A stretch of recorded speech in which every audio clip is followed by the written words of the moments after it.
falar dos 6 benefícios de introduzir a prática artística no cotidiano contemporâneo para qualquer idade.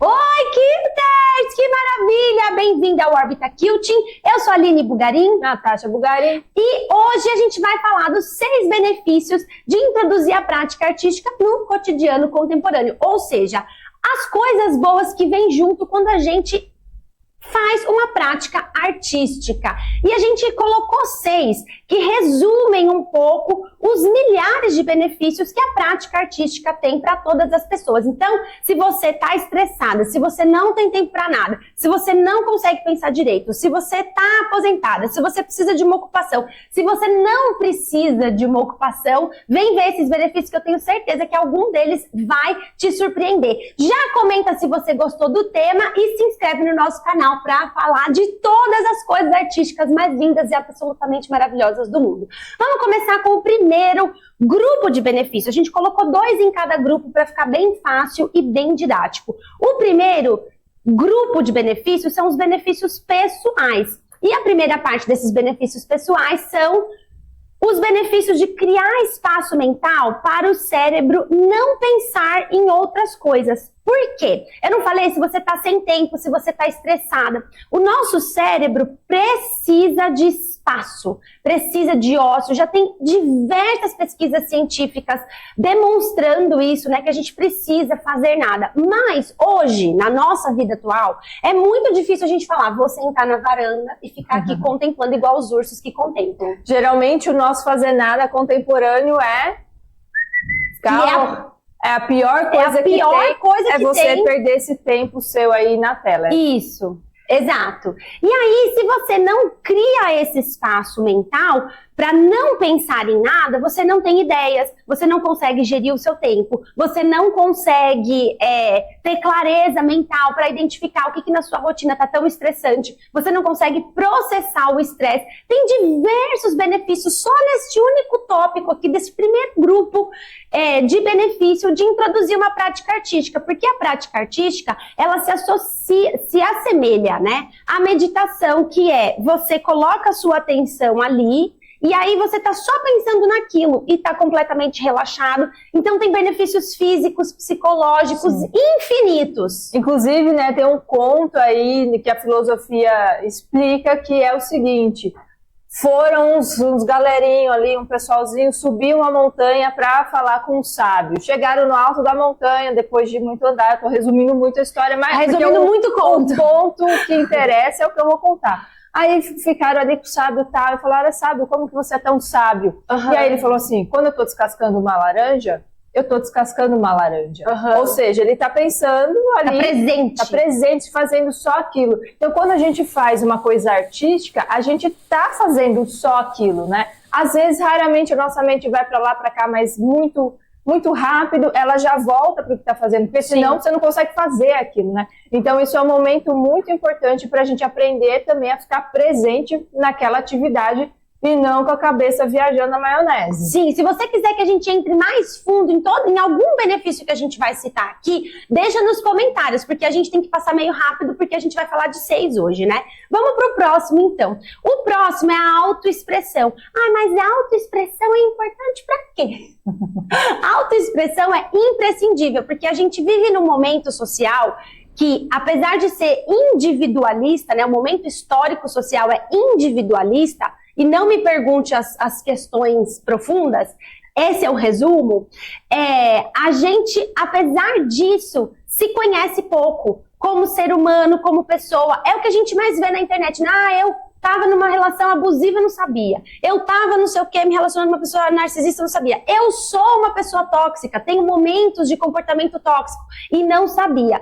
Quando você encontra veículos de autoexpressão, você automaticamente olha para si e você começa a perceber o que você gosta, o que você não gosta, não só em termos estéticos, mas em atividade também. Eu gosto dessa atividade que é mais rápida, eu gosto dessa atividade que é mais lenta, eu gosto dessa cor, ela me remete a isso. E essa autoexpressão, ela gera um autoconhecimento que é muito importante para que a gente tenha relações melhores, tanto com o nosso ambiente, com as pessoas, quanto conosco, né? Com a nossa própria pessoa. A gente ficar em silêncio bem, ficar sozinho bem, né? E, além de tudo, a gente consegue viabilizar também desejos, propensões, né? Então, eu gosto mais dessa estética, eu gosto mais desse tema, né? Hoje em dia, a gente pergunta, você gosta do quê? Muitas pessoas não sabem responder, né? Eu gosto de viajar. Tá bom, legal, mas é só isso, sua vida? Sua vida é viajar e lavar louça? Então, né, as pessoas não buscam o que elas próprias gostam, o que as chamam, o que as acende, né, para a vida mesmo. Então, a autoexpressão é uma coisa muito importante, é muito legal ter peças que são a sua cara, ter coisas que remetem a você como ser humano, e não só onde você foi externo, mas onde você vai interno. Sim, porque essas atividades, outras, hobbies diversos Sim. que você vê, até assim, ir no teatro, lazer, cultura, todas essas questões, elas são passivas, você não está fazendo nada, né? Sim. Então, quando você viaja, de um ponto de vista também é muito passivo, porque você está ali, você interage, claro, mas ainda assim você não produz nada, você não coloca nada no mundo, você absorve, o que também é uma parte importante. No entanto, Sim. outra parte muito fundamental é você colocar coisas no mundo. Que tá né? ficando esquecida. Exatamente. Né? Tá todo mundo fazendo, mais. lazer. Exato. Você só é meio que você só sofre, né? Só suga. Exatamente. Você não coloca nada pra fora. Isso. E isso é muito, muito importante, até porque se você não põe nada pra fora, quem é você? Exato. Olha, agora a gente vai entrar num outro grupo de benefícios. Então, a gente já falou do Cria Espaço Mental e da autoexpressão no grupinho de benefícios pessoais, né?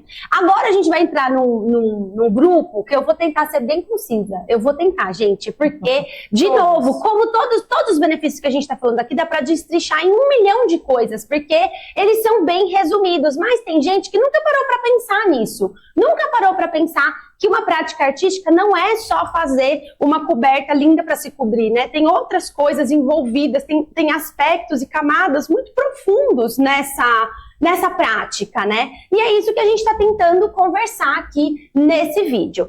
Então, no aspecto social, tem uma coisa muito importante que ela interrompe o ciclo de consumismo. Vamos lembrar que consumo, né, o ato de comprar é uma necessidade no nosso momento atual, não tem outra maneira da gente adquirir coisas para ter conforto, etc. Mas consumismo é quando a gente está consumindo não pela necessidade do objeto, mas por outras influências, né? Então, sente uma necessidade interna de atender a um determinado padrão, a uma determinada pressão social, né? E assim sucessivamente. Quase sempre porque não está fazendo as duas coisas que a gente falou anteriormente. Está faltando aquilo, então qualquer coisinha que vem de fora já rompe esse de tem que comprar para saciar alguma coisa X que não sabe o quê. Exatamente. E que não quase sempre não é sua. E não vai ser preenchida com objetos que você compra. Não vai. Objetos que você faz têm um significado, uma profundidade muito diferente de objetos que você compra, né? Então, quando a gente fala assim que interrompe o ciclo do consumismo quando você para fazer um jogo americano, por exemplo, vamos falar de uma peça pequena, né? Para fazer um jogo americano lá de quilting. O jogo americano que você vai fazer artesanalmente, ele vai demorar, vamos supor, 3 horas para você fazer, né? Tô chutando aqui um número. 3 horas. Aí você vai falar assim, gente, 3 horas, né? Minha hora de trabalho custa quanto? Mais o material, mais não sei o quê. Aí você vai lembrar daquele jogo americano que você comprou lá no shopping e ele custava 20 reais. Você fala, poxa, tem uma matemática que não tá batendo. Exato, alguma coisa tá errada, porque como que o meu jogo americano teria que custar R$1.500.000? Vou falar esse preço. E o jogo americano do shopping tá 20 reais. Tem um jogo americano lá no shopping que custa R$1.000. Tô falando vários números aleatórios, tá, gente? R$1.000, porque ele é de marca, porque ele tem isso, porque ele tem aquilo. Mas ele de fato vale os R$1.000, como o seu artesanal vale os seus R$1.600.000? também te ajuda a refletir nisso. E quando a gente interrompe o ciclo do consumismo, é muito bom, porque a gente é um benefício tanto social, porque a gente para pensar no trabalho do outro, no valor do outro, na hora de trabalho do outro, né? E isso como sociedade é muito bom, porque a gente gera empatia, infinitos benefícios. E também ele interrompe os malefícios do consumismo na sua própria vida. Então, acumulação, gastos financeiros que não condizem, né, e não são necessários com o seu momento. Ele interrompe aquela necessidade de comprar. Você já viu gente que, se não comprou nada naquela semana, fica inquieta, tá sempre no celular comprando, tá sempre no celular comprando? Essa inquietação é estresse. Então, você interrompe também esse ciclo. E isso é muito legal, né? Um outro benefício social, nesse nosso segundo grupo aqui do benefício social, é a produção slow. Então, o slow design, ele é uma vertente, né, que olha para a produção dos objetos, de todos os tipos de objeto, roupa, decoração, casa até, a gente já viu, todos os tipos de produção.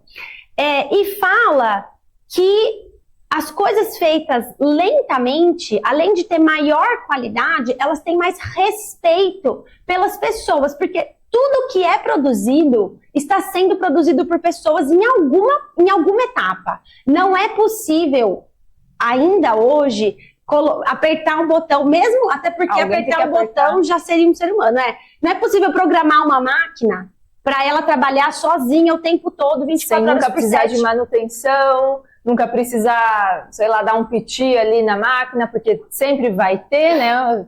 Tem os clichês de Hollywood, a tecnologia vai falhar. Então, sempre vai ter que ter um humano contornando essa falha. Identificando no processo. Assim, não tem processo que não exista um ser humano, né? Então, o processo slow, isso é um dos aspectos que ele engloba. E aí, tem outras coisas aqui ainda, né? Tem o gerenciamento de resíduos, que também está relacionado ao processo slow. Então, quando eu, Aline, Natasha, eu faço um jogo americano para vender para você, por exemplo, o que sobra daquilo é pouco. E eu gerencio. Aqui no nosso ateliê totalmente sem resíduo. A gente não usa plástico. Tem materiais sustentáveis, né? Em comparação com, por exemplo, os dados astronomicamente absurdos de horrorosos de o tanto de tecido que é descartado por dia, por exemplo, só no Brás, em São Paulo, que é tipo tonelada. Toneladas por dia. Por dia. Por quê? Não existe esse gerenciamento. Tipo, eu cortei, fiz o enfesto, cortei, o que sobrou, que se dane, que vá se exploda. Agora, quando você está fazendo dentro de uma produção slow, o que sobra você usa em outra peça, você usa de outra forma e não gera esse resíduo. A gente pode ter um ateliê, pode ter uma produção têxtil com 0 resíduo. Sim, e isso que a gente nem tá falando aqui de superprodução, do que sobra depois, né, lá na indústria, por exemplo, de roupa, que é uma indústria têxtil da nossa área também, da nossa indústria, que depois vai lá e aí queima, porque não pode vender. A gente nem tá entrando nesse assunto agora, a gente tá só falando do resíduo gerado para confeccionar uma única peça, tá? E aí, lógico que quando você tá fazendo uma produção slow, artesanal, você também tem maior seletividade de materiais. Mas aquela marca X, né, que é super cara, de luxo, ela também só trabalha com couro super premium.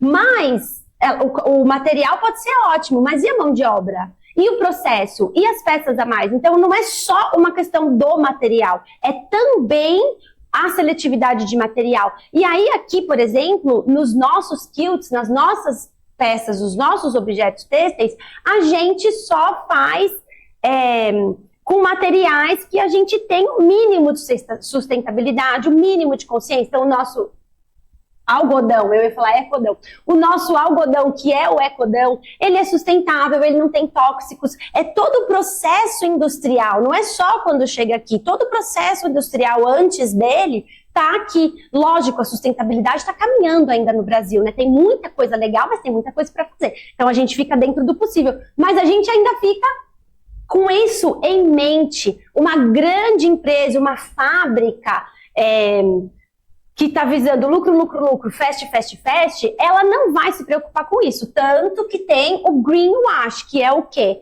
A empresa fala que é sustentável, mas na verdade é só para colocar na embalagem para poder aumentar o preço do produto. De sustentável mesmo, não tem nada, né? Então, esses benefícios, interromper o ciclo do consumismo e a produção slow, artesanal, lenta, eles são benefícios sociais que, lógico, vão impactar na vida dos indivíduos, né? Porque o coletivo é feito de unidades. Então, tudo que é benefício social vai retornar em benefício para os indivíduos e vai ser um benefício coletivo e individual também, né? Vamos rápido, estamos indo super rápido, hein? Eu acho que a gente tá bem concisa, acho que a gente tá conseguindo. Deixa nos comentários se você tá gostando, se você tinha parado pra pensar nisso, porque todas as vezes que a gente conversa disso, informalmente as pessoas falam, nossa, é mesmo? Meu Deus, nunca tinha parado pra pensar. Então, vamos ver se o objetivo desse vídeo tá sendo cumprido, né? E lógico que a gente vai chegar nos benefícios econômicos, nesse terceiro grupo, né? Porque os benefícios econômicos, como a gente começou falando, né, no consumo lá, a economia, o dinheiro, a troca de bens é a maneira como a gente está organizado socialmente hoje. Então, a gente vai ter que falar dos benefícios econômicos e tem centenas de milhares, de trocentos de bilhares. E, de novo, a gente decidiu colocar só 2 aqui. Então, o primeiro é que promove o movimento daquele setor. O que significa isso? Por exemplo, a gente acabou de falar, a gente compra o tecido, nossa linha de tecido é de uma fábrica sustentável. Então, eu estou movimentando, eu estou encorpando aquela indústria sustentável, né? Eu vou na lojinha aqui, a gente realmente faz isso. Eu vou aqui nos armarinhos e compro as minhas ferragens ali, porque eu compro pouco, vou fazer pouco volume, enfim. E aí, a gente está movimentando também esse negócio local, porque é de vendinha em vendinha, unidade, né, indivíduo, que essa loja se mantém. Então, promover o movimento desse setor é muito legal, principalmente quando a gente está falando de setores que estão no momento de precisar de incentivo, como o da sustentabilidade, o movimento slow, né? Então, é muito legal promover o movimento de um setor, principalmente quando a gente fala de indústria brasileira, de indústria sustentável, né? E isso é possível através de uma prática artística, porque aí você tem condições de selecionar os materiais. Se você vai no shopping comprar um quadro, vou falar de outro exemplo que não sejam os têxteis que a gente fala, né? Você vai comprar um quadro, você não sabe que tinta que é aquela. Mesmo que eles falem que foi uma pessoa, se você não tem contato com aquela pessoa, você não pode perguntar. Em compensação, se você compra direto de um artista, ou se você faz aula com um artista que faz pigmentos naturais, e aí você consegue entrar num outro universo que vai ser muito melhor para você e para o mundo, né? Um outro benefício econômico que tem a prática artística é a troca e também a possibilidade de fazer uma renda extra. É lógico que a gente vai falar disso, gente, porque da mesma maneira que estar com a prática artística inserida no seu cotidiano é importantíssimo, a troca artística também é importantíssimo. Então, quando você começa a pensar que você é um ser humano e não uma máquina, e que você precisa desenvolver a sua humanidade e não só a sua função econômica, né? Trabalha, dorme, compra, trabalha, dorme, viaja, compra uma viagem, trabalha, dorme.